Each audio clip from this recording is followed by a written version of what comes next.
일어나 주님께 달려가리 일어나 주님께 달려가리 일어나 주님께 달려가리 천사들 자별 따라가리 찾아가라니 임마누엘 천사 전하 그 왕이 하셨네 받아서 주께 경배해 큰 기쁨이 넘치네 주가 오셨네 찬양하라 우리 주 주께서 오셨네 큰 기쁨 넘치네 넘쳐 주 오셨네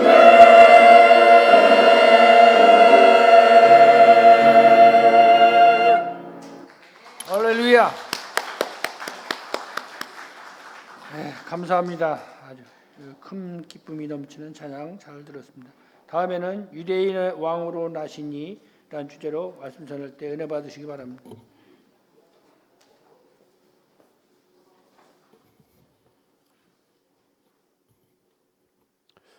본문에 등장하는 헤롯은 이드메 출신의 에돔 사람입니다. 헤롯의 부친 안디바 2세가 로마 황제의 신망을 얻어서 유대 지방을 다스리는 왕이 되었습니다. 그리고 안디바 2세는 그 통치권을 아들에게 물려주기를 원했고 그걸 이어받아서 로마로부터 허락받은 유대 지방의 통치권을 그의 아들인 헤롯이 이어받게 됐습니다.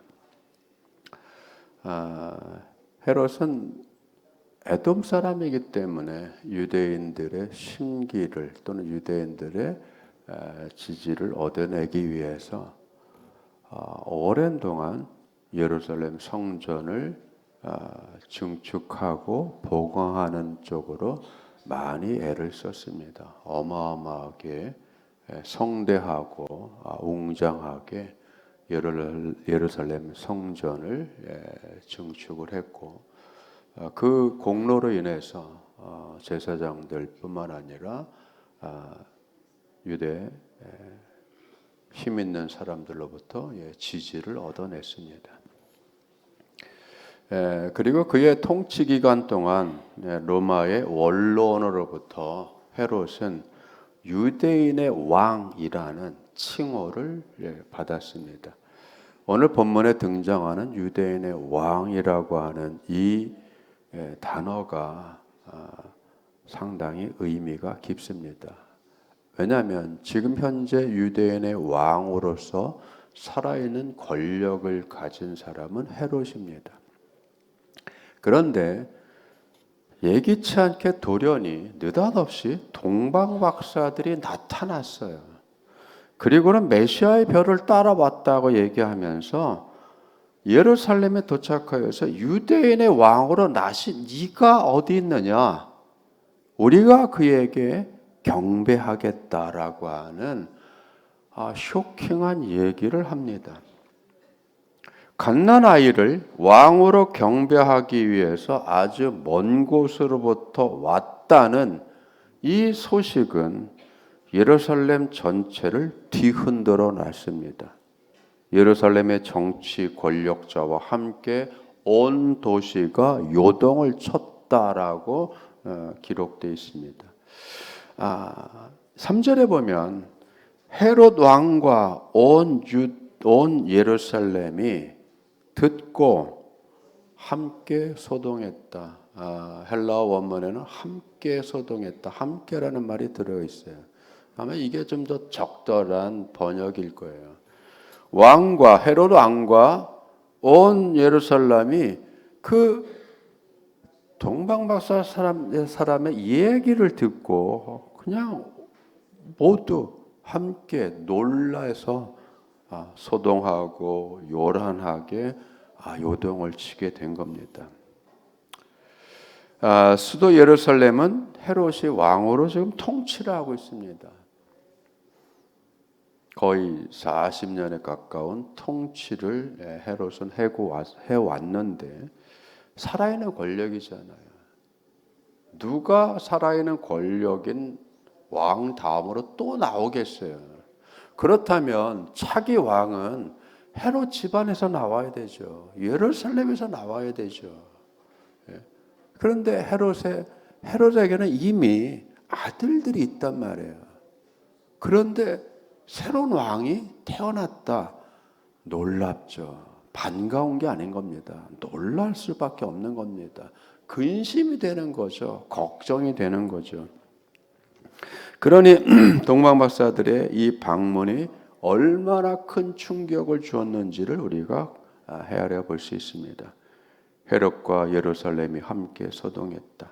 어마어마했다는 거죠. 그런데 소동했다라고 하는 이 번역된 헬라어에는 소동만 있는 것이 아니라 두려워하다, 근심하다, 괴로워하다라는 뜻도 있어요. 그러니 여러분, 그 소식을 들은 헤롯의 입장에서는 자기는 에돔 사람인데 유대인의 왕이 된 것이 그 아버지 안디바 2세에 의해서 로마로부터 사온 권력이잖아요. 로마로부터 사온 권력인데 자생적인 왕이 생긴다?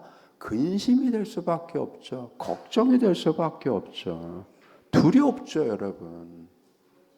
그러니까 여러분, 헤롯은 놀람과 두려움과 근심이 함께 몰려왔고 사로잡힌 겁니다. 어떻게 해야 될지 방도를 구해야 되잖아요. 그래서 여러분, 헤롯은 제사장들과 서기관들과 이런 사람들을 불러다가 자세히 묻습니다. 야, 이게 뭔 얘기냐? 언제 이런 얘기가 있었냐? 빨리 연구해라. 빨리 찾아라. 그래서 제사장들과 서기관들이 갑자기 연구를 하고 자료를 찾다가 어디서 발견했습니까? 미가 예언에서 발견을 한 겁니다. 자, 미가에서는 5장에 그 예언이 있는 거예요. 이미 잊혀진 거죠. 사람들은 다 잊어버렸어요. 하나님의 예언을 잊어버린 겁니다. 잊고 살아가는 거예요, 여러분. 말씀을 잊고 살고, 예언을 잊고 살고, 뜻을 잊고 살고, 다 잊고 사는 거예요. 왜? 현실에 함몰해서 현실적인 문제, 먹고 사는 거, 힘을 발휘하는 거, 자기 지위를 차지하는 거, 이런 거에 몰두하다 보면 다 잊어버려요. 잊어버리는 거죠, 여러분. 사람은 잊을지라도 하나님은 그 말씀하시고 계획한 것을 은밀하게도 조용하게도 차근차근 진행해 오십니다. 우리가 그걸 깨달아야 돼요. 지금도 하나님은 일을 알고 계시고 계획을 이루어가고 계시고 역사를 이끌어 가고 계십니다. 우리는 잊어버리죠. 사람을 잊어버리는 거예요. 또 기억하고 싶지 않은 것도 있죠. 헤롯은 그래서 또 예루살렘 땅 베들레헴아, 유다 땅 베들레헴아, 너는 유대 고을 중에 가장 작지 아니하도다. 네게서 한 다스리는 자가 나와서 내 백성 이스라엘의 목자가 되리라. 여러분, 6절의 말씀은 두 가지의 말씀이 합해진 거예요. 미가의 예언과 사무엘 하 5장의 말씀의 한 대목이 결합된 겁니다. 둘 다 뭘 얘기하죠? 하나님이 세우고자 하는 왕에 대한 얘기예요. 다윗에 대한 얘기죠. 베들레헴, 미가서는 이렇게 얘기합니다. 베들레헴 에브라다야. 그렇죠? 너는 작지 않다. 작다는 뜻이에요. 그런데 이제는 작지 않아. 볼품이 없지 않아. 왜? 내게서 이스라엘을 다스릴 자가 나올 것이다. 내 백성을 다스릴 자가 나올 거야. 왕이 나올 거야. 주권자가 나올 거야. 어마어마한 거죠, 여러분. 그런데 베들레헴이나 에브라다나 여러분 같이 의미가 같아요. 베들레헴은 떡집이란 뜻이고 에브라다는 풍성하게 열매를 많이 맺는다는 뜻이에요. 그러니까 여러분 둘 다 뭐요? 작지만 풍성하고 많은 결실을 맺는 윤택한 곳이죠. 그런데 하나님께서는 그곳에서 무슨 결실을 맺고자 해요? 이스라엘을 다스릴 통치자를 맺게 하시는 거죠. 여러분, 그리고 이것이 언제 이루어집니까? 사무엘 때에 이루어지죠. 하나님은 다윗을 마음에 합한 자로 여기고 사무엘에게 기름 부으라고 했잖아요. 그리고 그것이 언제 이루어져요? 여러분, 다윗이 사울 왕가가 몰락한 이후에 이스라엘 전체 백성들이 모여서 다윗을 추대를 합니다. 이미 이전에 사무엘 선지자를 통하여서 당신을 이스라엘의 왕으로 세우지 않았습니까? 이제 때가 됐습니다. 우리들의 왕이 되어 주시옵소서. 여러분 그렇죠. 하나님의 말씀이 이루어졌어요. 작은 골 베들레헴 이 궁색한 곳에서 태어난 왕이 하나님께서 기뻐하는 이스라엘의 희망이 되고 소망이 되는 지도자이자 왕이 됩니다. 미가 선지자가 예언을 할 때는 이미 유다는 망조에 들었어요. 망해갑니다. 침략자들이 와서 몽둥이로 양을 패듯이 두들겨 패는 상황이에요. 이러한 역사적인 아픈 현실 속에 하나님께서는 아니다. 이제는 너에게서 이스라엘을 다스릴 주권자가 나올 것이다. 여러분 소망이죠. 희망을 주시는 거잖아요. 유대인의 왕으로 태어난 아기는 다윗과 같이 이스라엘의 참 목자가 되며 올바른 통치를 행하실 분입니다. 그리스도의 탄생에 관한 예언을 찾아 답을 얻은 헤롯은 무슨 일을 했죠? 그는 분명히 동방 박사들에게 이렇게 얘기했습니다. 메시아의 별을 따라가서 그 아이를 찾게 되면 돌아와서 내게 말해 주십시오. 나도 가서 경배하겠습니다. 말은 멋있죠. 말은 괜찮죠. 말은 좋죠. 인간은 그런 거예요. 말은 잘합니다. 말은 그럴듯하게 하죠. 말은 인사치레로 잘합니다. 그러나 그 말이 말 같지 않은 거죠. 왜? 속하고 속내와 다르잖아요. 겉과 속이 다르죠. 사람은 말로 속이고 말에 속임을 당해요. 그냥 말이잖아요.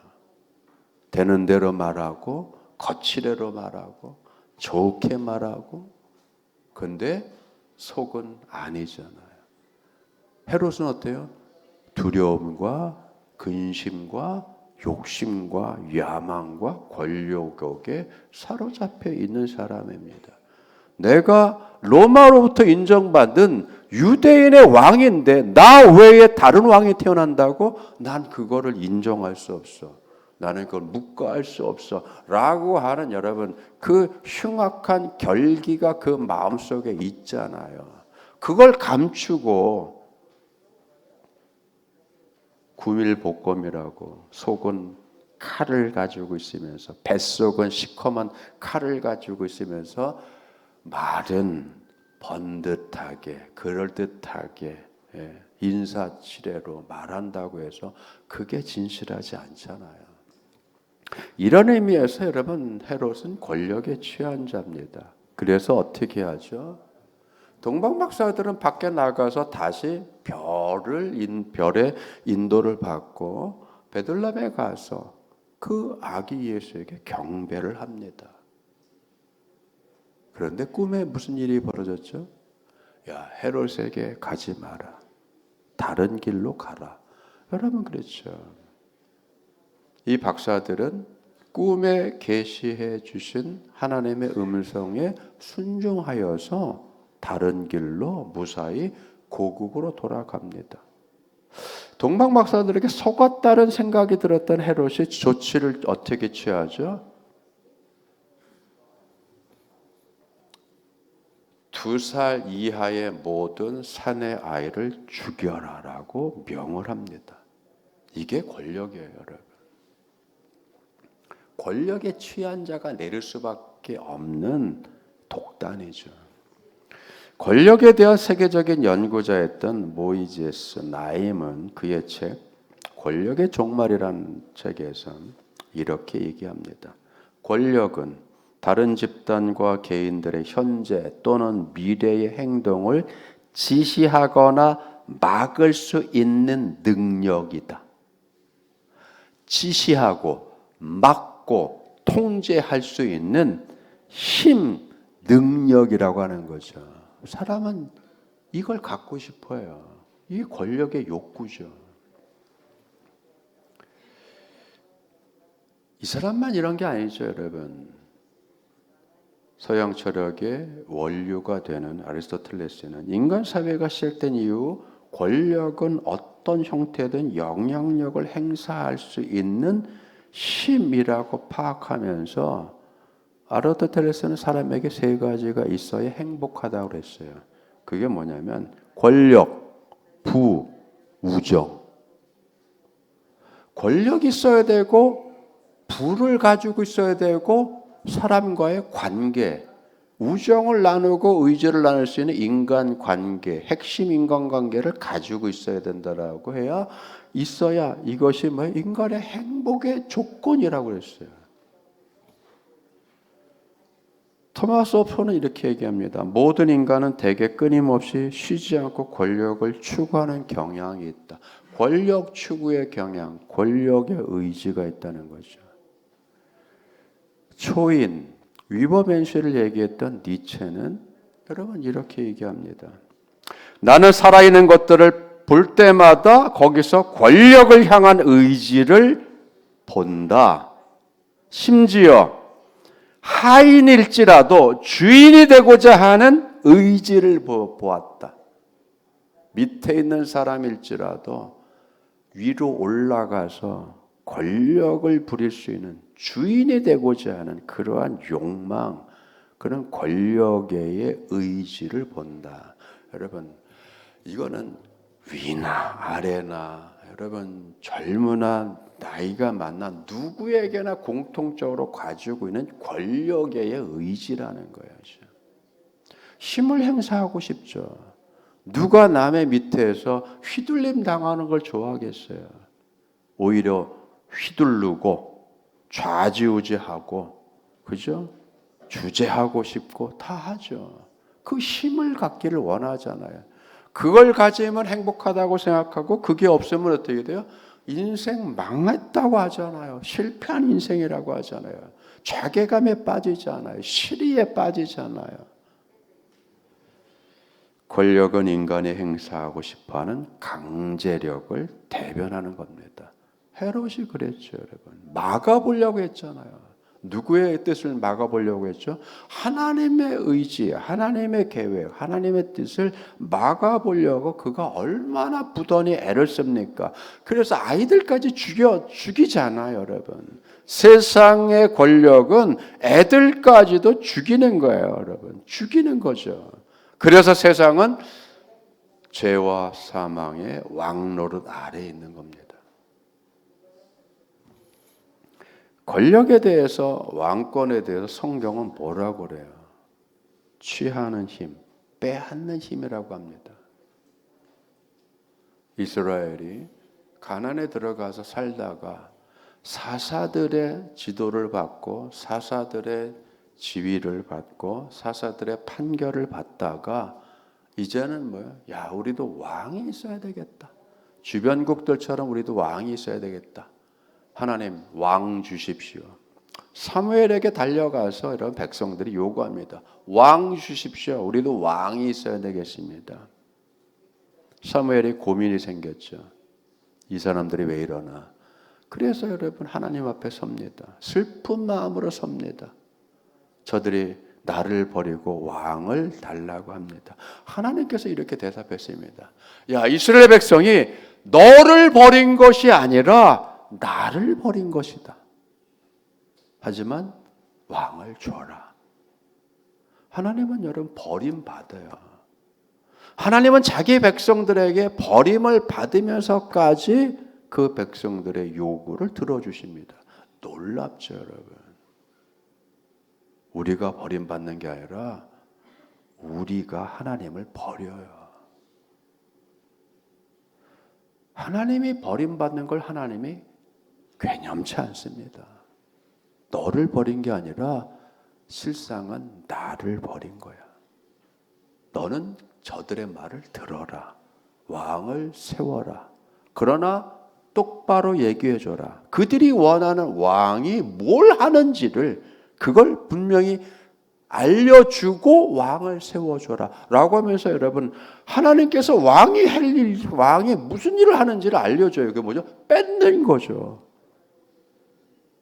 세금으로 강탈해 가고 인력을 착출해 가고 자기의 호위병을 세우기 위해서 남의 집 아들들을 데려가고 자기 식단을 차리기 위해서 백성들의 집에 처녀들을 딸들을 뺏어가고 여러분 보죠.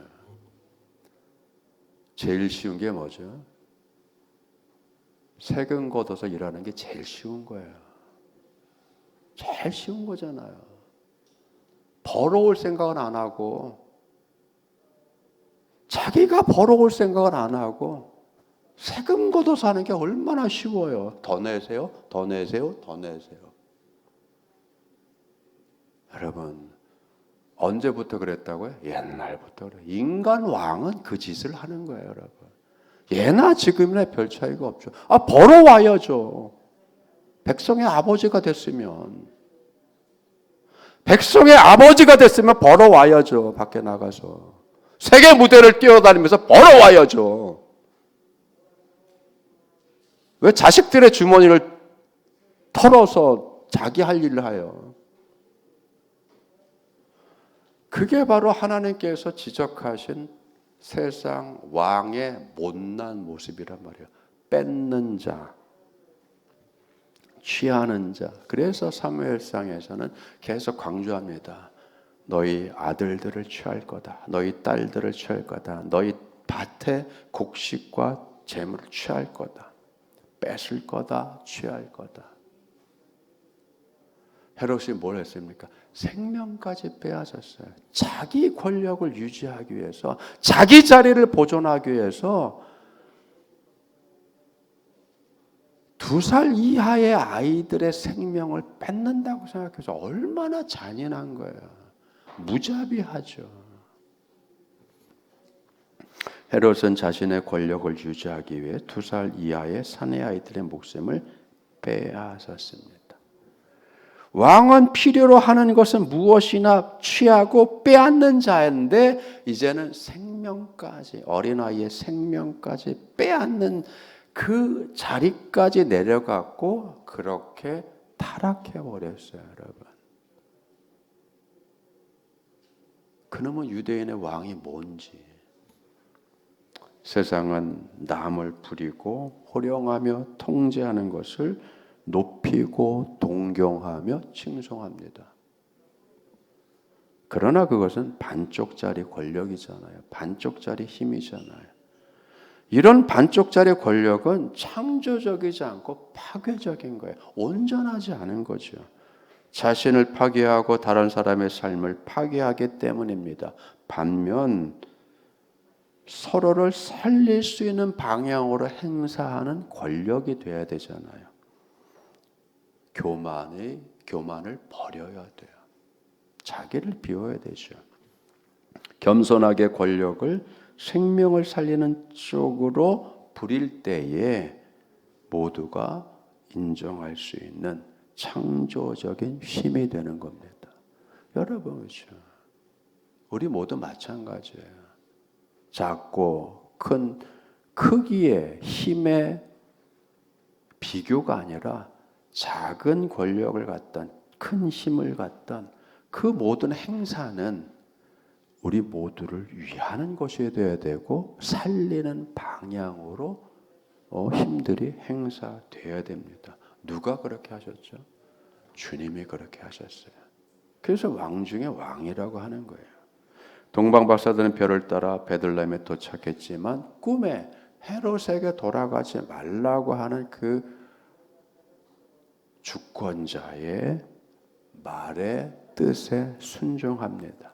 그렇죠? 누굴 더 두려워한 거죠? 현실의 권력, 살아있는 권력 헤롯보다는 하나님을 두려워했고 하나님을 경외하는 그러한 경건함을 보였잖아요.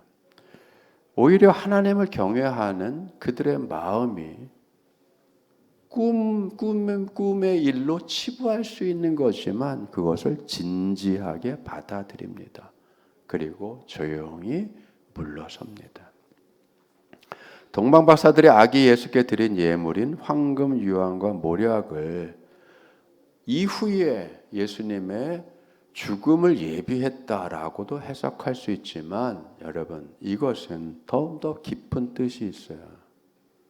하나님의 여호와 이레죠. 그 당시에 황금과 모략과 유향이라고 하는 것은 값비싼 거예요. 그래서 여행자들이 여행 경비로 쓰기 위해서 가지고 다니는 의미도 있습니다. 현금화시키는 거죠. 현금화시켜요. 여러분, 이 황금과 유황과 모략이 값비싸고 귀한 것입니다. 그런데 어떻게 쓰이죠? 하나님은 이미 내다봤잖아요. 헤롯은 분명히 죽일 것이다. 헤롯은 죽이는 자가 될 것이다.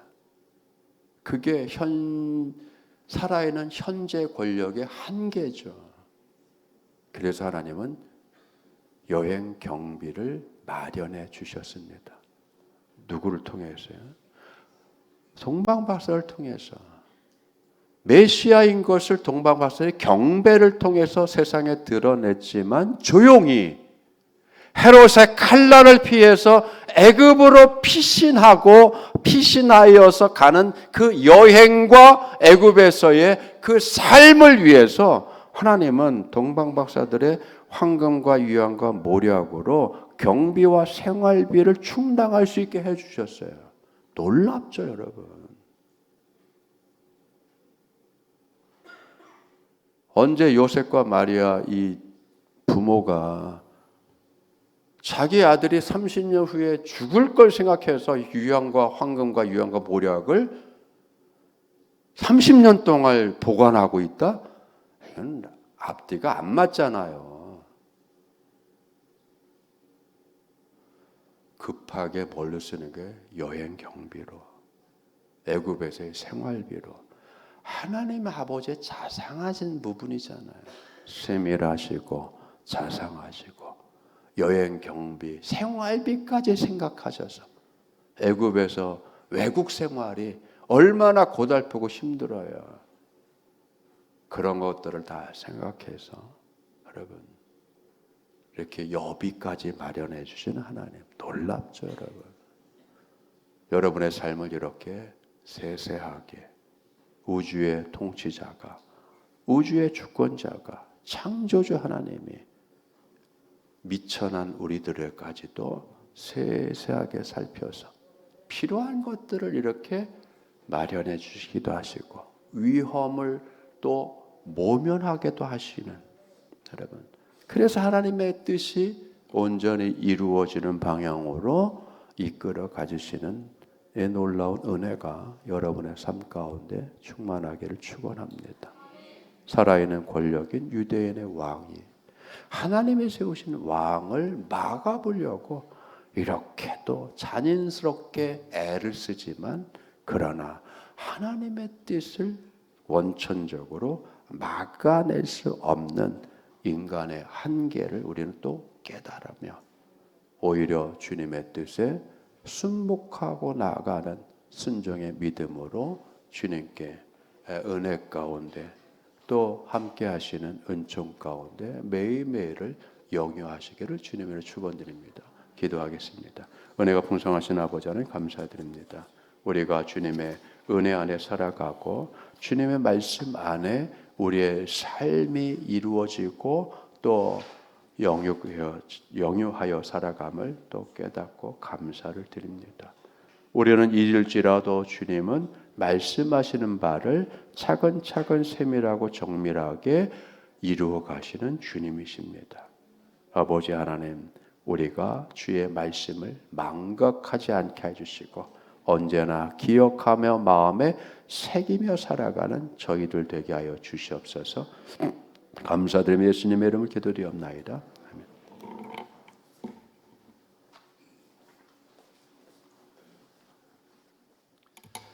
귀한 말씀에 많은 은혜 받으신 줄 믿습니다. 다 같이 일어나셔서